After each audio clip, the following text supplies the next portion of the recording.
Welcome to this artist talk. My name is Anne Brochu Lambert. I'm a visual artist and art educator. Very grateful to have you this afternoon with me in my studio as we are going to talk about Encaustic, talk about its qualities, its history, and also how wonderful it is as a means of expression.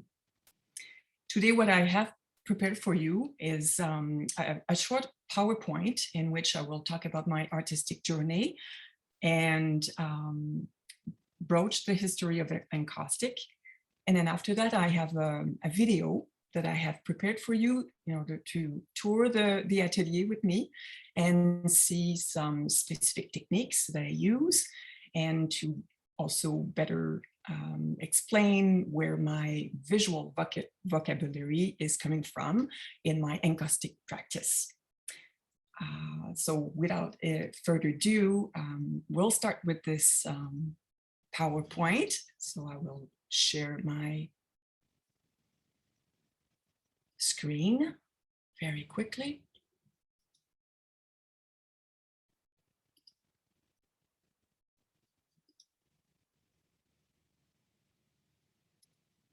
I am very grateful that you chose to be with me this afternoon, especially because the weather is so gorgeous out there.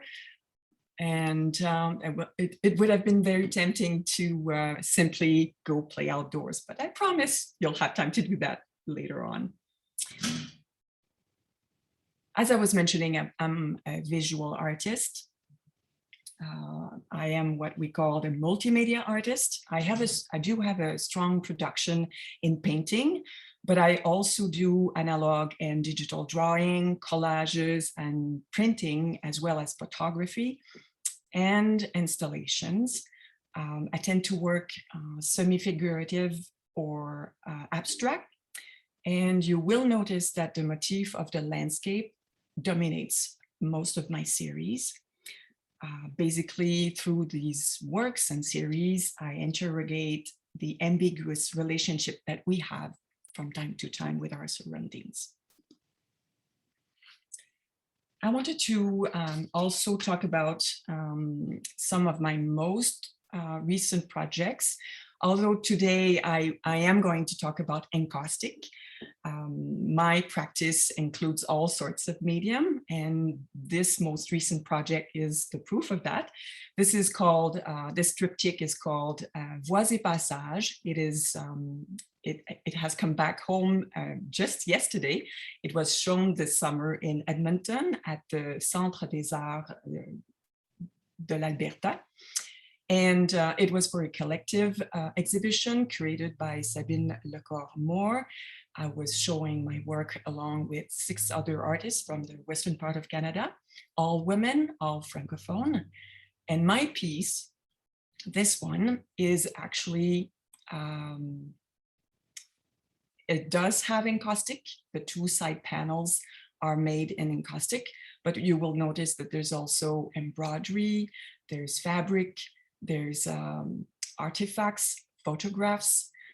So it is what we call a definitely mixed media artwork.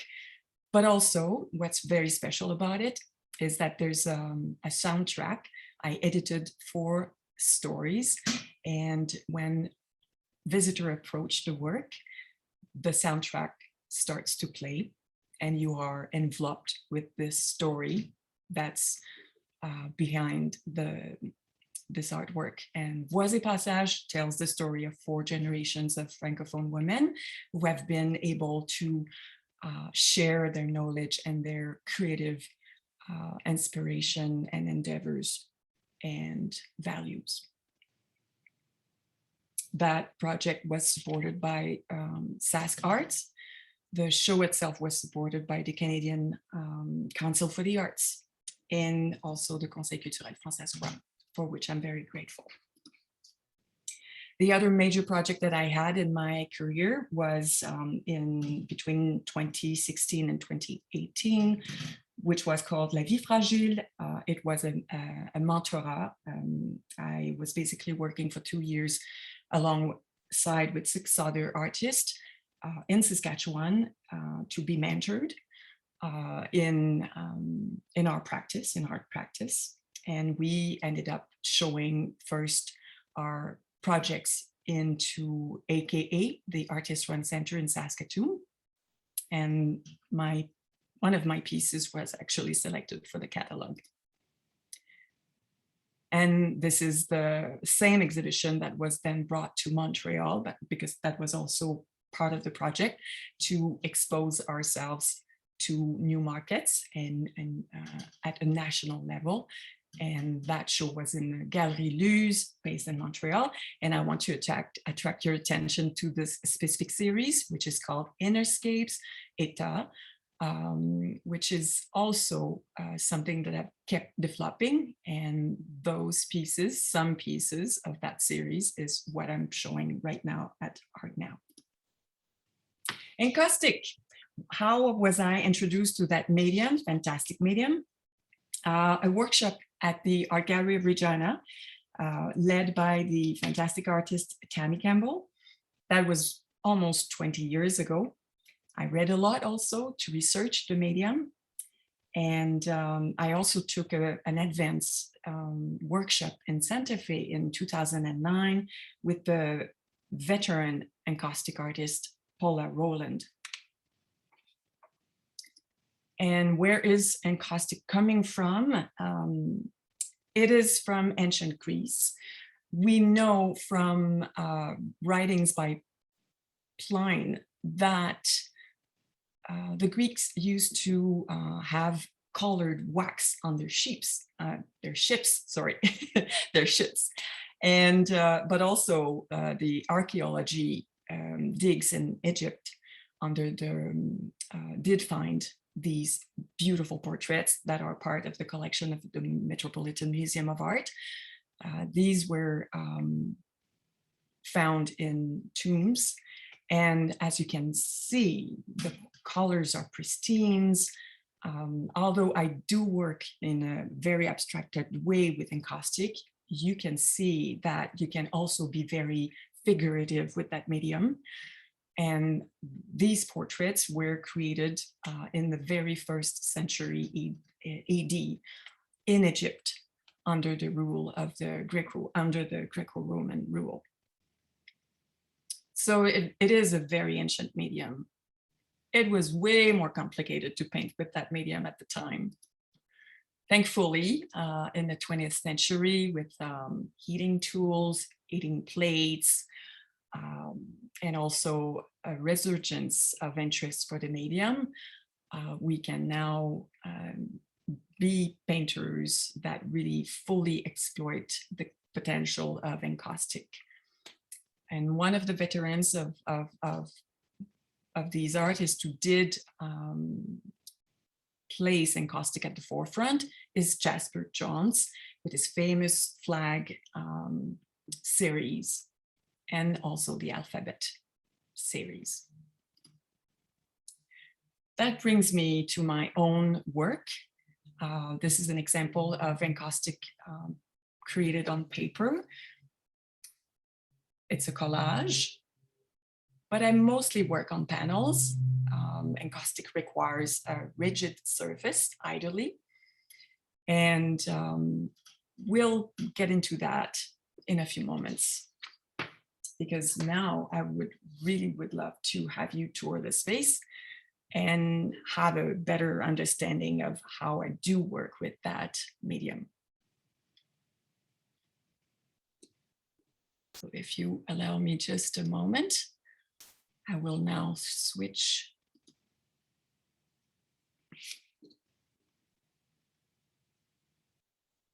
to a video that I have prepared for you. A quick word about this video before I play it. It was shot on my iPhone in a vertical format in order for it to be compatible as well with the social media requirement, because I do a lot of posting and I do present my work on Instagram, for instance. So that explains that verticality. Also, there's a bit of music on the beginning of the video, but don't worry when the music fades out. That's part of the plan. It's just because I'm going to have a voice over the visual as it rolls out.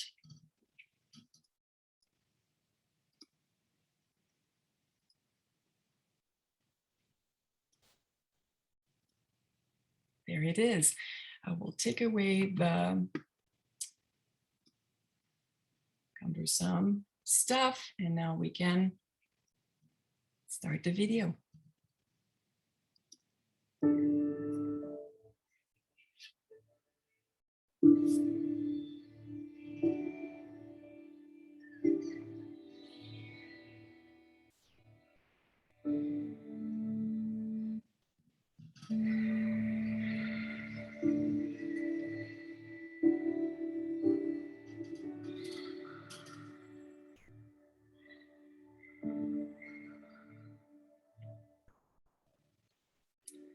So this is a space that has been attached to my home. It's a 300 square feet space. And this is my central island where I work, where most of the work is created. And you have a perspective on my Encaustic setup. The central island was created by my late father.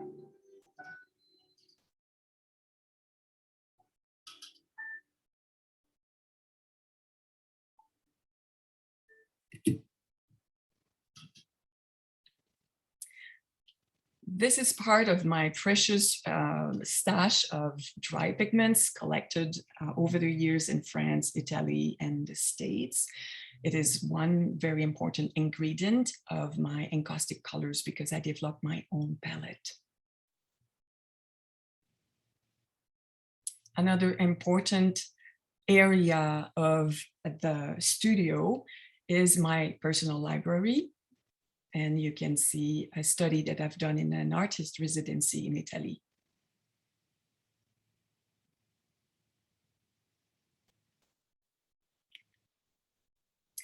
I love having a piece of furniture that has history. This one protects my work, all the works, the small works done on paper. These have all components of encaustic, infused paper, fused with wax medium.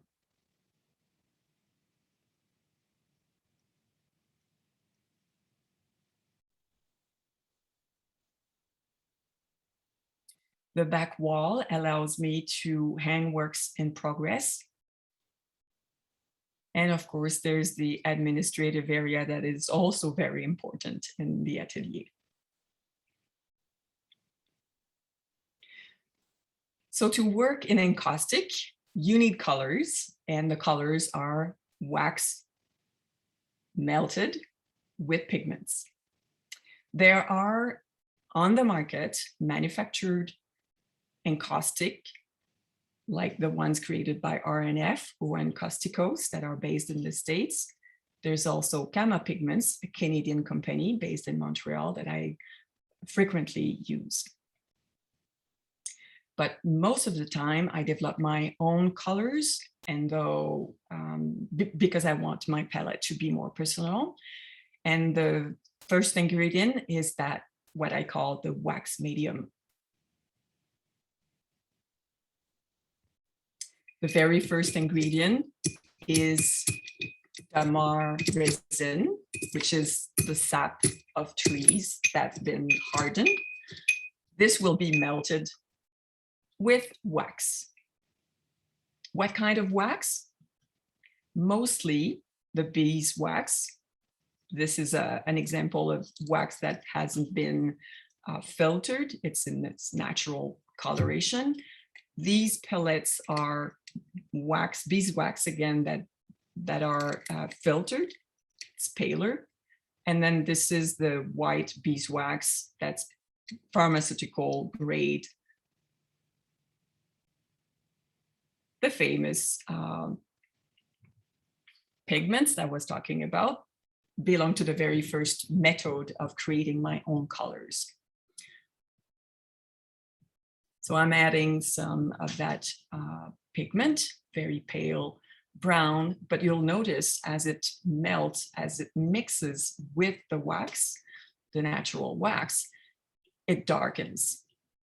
So it takes experience to figure out how the colors are going to develop. And as you can see, it's very transparent.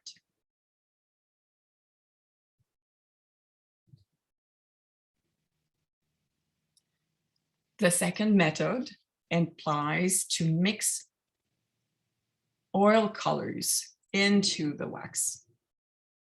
So again, a small containers, mostly in aluminum, and the oil paints, you'll notice it's on an absorbent paper so that it takes the oils, the excess of oil. I really want the pigment mostly, and I mix the oils so that I have an original color out of that mixing. That color is a little bit more opaque. And there is a third method that I will use in order to, again, extend my palette. I'm adding some of these wax medium prepared by RNF, and we can use oil bars, or in this instance, pigment stick from RNF. These are drawing tools. They have the consistency of a lipstick, and it's already wax and pigments, strong concentration of pigments in that pigment stick. Here it is. It's very beautiful orange, one of my favorite colors. And here we are, the palette is ready. What kind of tools do we use to create with Encaustic? A lot. They can come from anywhere. These are silicone base, the brushes, of course, and also metallic instruments, spatulas, paint knives. Basically, they can come from anywhere. Home Depot or the kitchen. The first thing that I really wanted to introduce you to are the works in wax, in encaustic, on paper. That is a very important part of my encaustic practice. And they take two shapes. They can be drawings that I will fuse with the wax, or they can be monotypes. And they have all sorts of shapes. You've seen larger works, and I collect tons of smaller pieces that will become part of collages later on. Here's my main tool, a hot box that's been developed by a painter, Paula Rowland, from the States. The heat comes from bulbs, and it will reach close to 150 to 200 degree Fahrenheit in order to have the wax melting on the surface. This is how I fuse wax onto a drawing.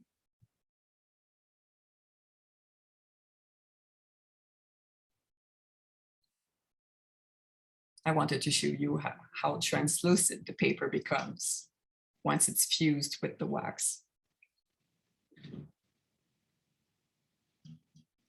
The second portion of my production, of my creativity, is monotypes. Again, I'm using this hot plate, and I paint straight with the pieces of encaustic, which can be in different shapes. It's almost like a drawing crayon, but it is real encaustic in the shape of a crayon. It's not a Crayola, it's not the school kind of material. I tend to work in an abstract way, in a very gestural way. I'm basically looking to develop shapes and reactions on the plate. And I print on a Japanese paper, rice-based, plant-based, because it is more absorbent and creates beautiful monotypes. I'm using here a silicone tool that resists to the heat. That's a more delicate process here.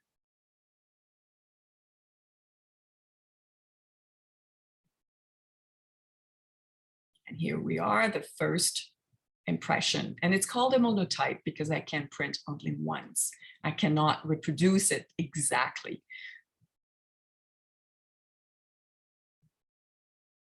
I can use the leftovers of the wax and develop again another image, adding to it darker colors.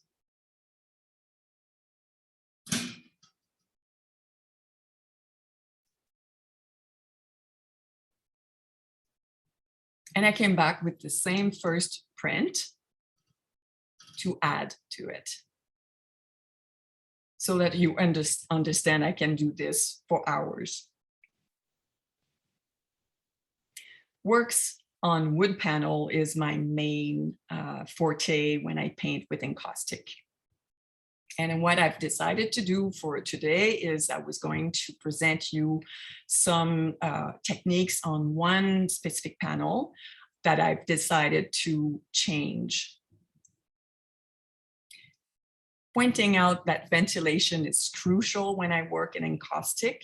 It is a very seasonal medium. I work from March to October, early October in Encaustic because I need that ventilation to happen, and it needs to be at least 15 degrees Celsius outdoor so that the draft is not too cold in the studio. The first step, because I want to change the work, is I'm using this heat gun at extreme heat to lift the paper that was fused on there. And I wanted to show you how, using various tools, you can create marks and visual textures.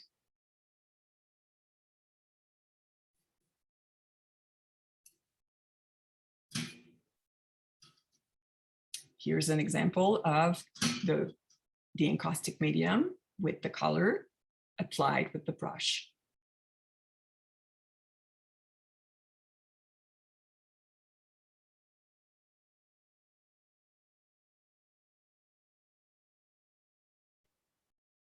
And I need to use the heat to fuse that to the panel. And at each layers, we need to use the heat again. It's a very important process.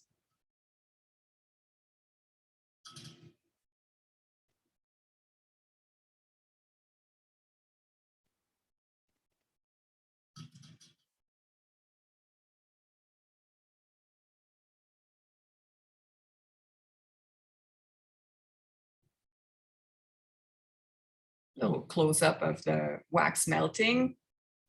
This one is thicker and opaque. In this instance, I just wanted to make sure that the background behind the new piece of paper I want to fuse in place was going to be a bit lighter. Here's one of the monotypes that I create, trying to figure out the placement.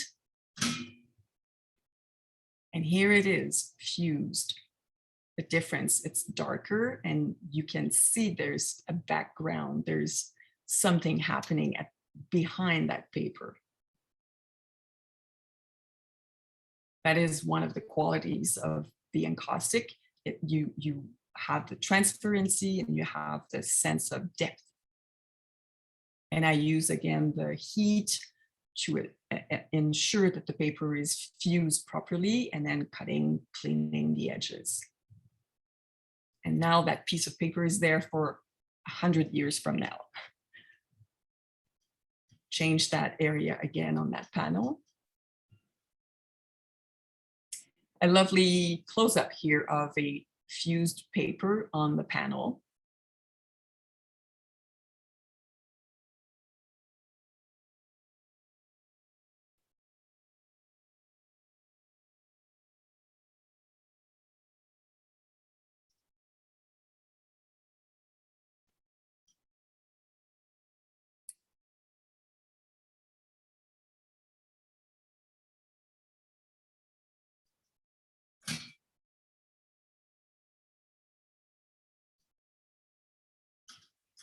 another aspect of my ventilation, I often add another ventilator to push and make sure that the draft is really effective in the studio to take away the toxic fumes that are created by the encaustic.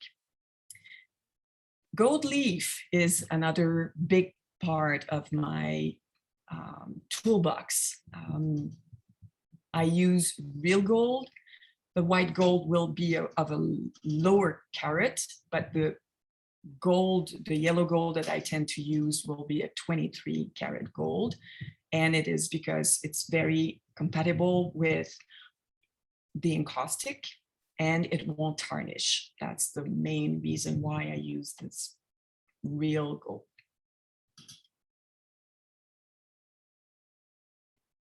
In order to add the gold leaf, I decided to change the background of the color. Again, using the heat. The heat will ensure that the leaf will adhere to the surface.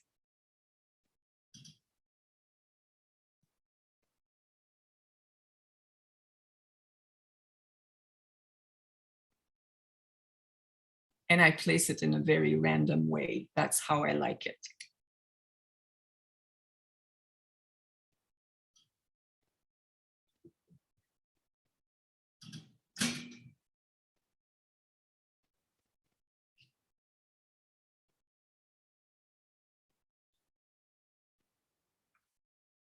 I don't need to have any wax on top of that gold leaf.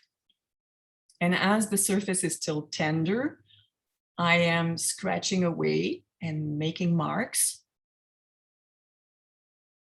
Over time, that surface will harden as hard as rock and won't be able to scratch.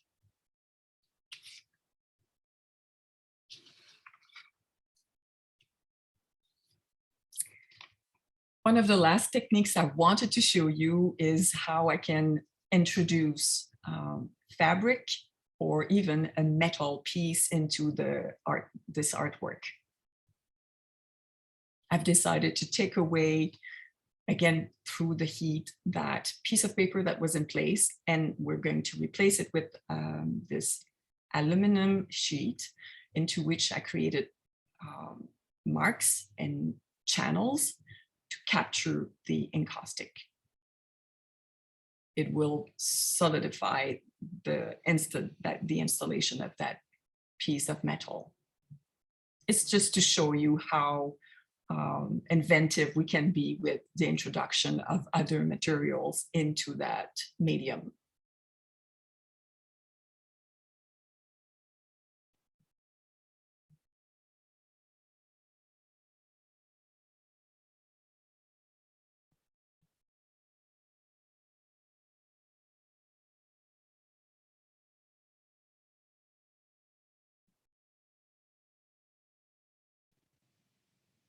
And at this point, after all the changes and the new elements that I've put onto this panel called Perspective 1, I've decided to put it on my mobile wall into the atelier and let it be. Because we need to reflect on the artwork. I need to live with it for a while to consider its balancing proportion, its qualities, and just make sure that I'm happy with it.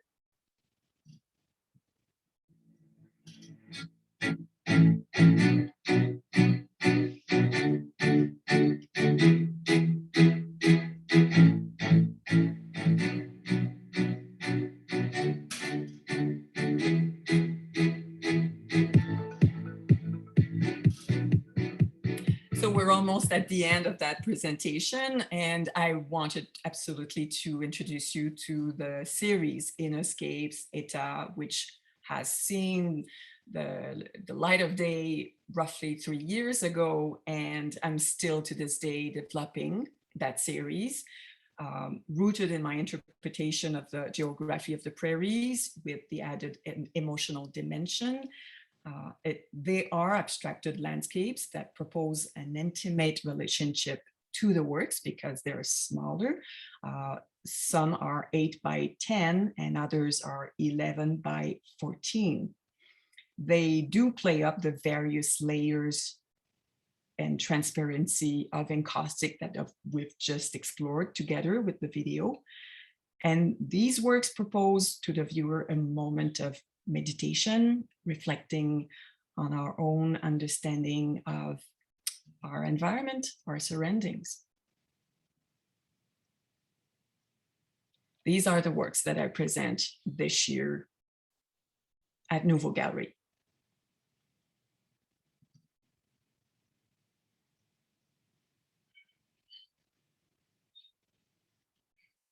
So this concludes the video. I will now stop the sharing and be back in front of the screen. Just wondering if there are questions. Thank you, Margaret, for this lovely comment. If there are no specific questions, I do have maybe a few more information I would love to share with you. What do we do with an encaustic painting once you become a collector or you become the proud owner of an encaustic piece? Because I understand that this medium isn't as well known as, let's say, an oil painting or an acrylic painting or a drawing for that matter. So encaustic work on panels myself, I don't frame them because I like what we call the gallery profile, but there's nothing that stops you from going to the framer and have something else put around the work. I have plenty of clients who've done so in the past. The main thing that you have to keep in mind is that it doesn't need any glass on top. Once the work is on the wood panels. What's really fascinating with encaustic is, like I said, the surface over time cures and it becomes very sturdy, even pervious to, it can be scratched. It's very hard. It repulses, like it does not attract dust. It resists to mold. But just like any other quality artworks, I don't recommend to have them in bathrooms or even the kitchen, because then you'll get into greasy additions on a piece, or the humidity or of a bathroom could affect not as much the encaustic itself, but the support, the wood panel could react to that. Any artwork does not love to be put into direct light, so that would be my other recommendation. And in respect with very specifically the encaustic itself, extreme heat, like in a heat wave, if you forget the work in the trunk of a car in the middle of summer when there's it's plus 30, it's not good. The surface will soften. It could even liquefy if it's just like in an oven. The reverse is true as well. If you have extreme cold, like if you leave that piece into a snowbanks in the middle of winter, that's not good for the work. So basically what I'm trying to say is that encaustic is really an archival medium. It's an exciting medium. It has all sorts of capacity to express ideas and concepts that are very much of this day. It's experimental and it's ancient at the same time. So I love it because I sometimes feel like I am a little chemist when I mix my own colors, and I definitely enjoy the fact that it seems there's no limit to what I can do with encaustic medium. So I hope you enjoyed this presentation on the medium and on my artistic practice. I wish to thank you to have taken the time to be with me. but also I'd like to extend my thanks to Sask Galleries for including this talk into the online programming, and as well Nouveau Gallery, which supports and presents my work. So I wish you a wonderful weekend.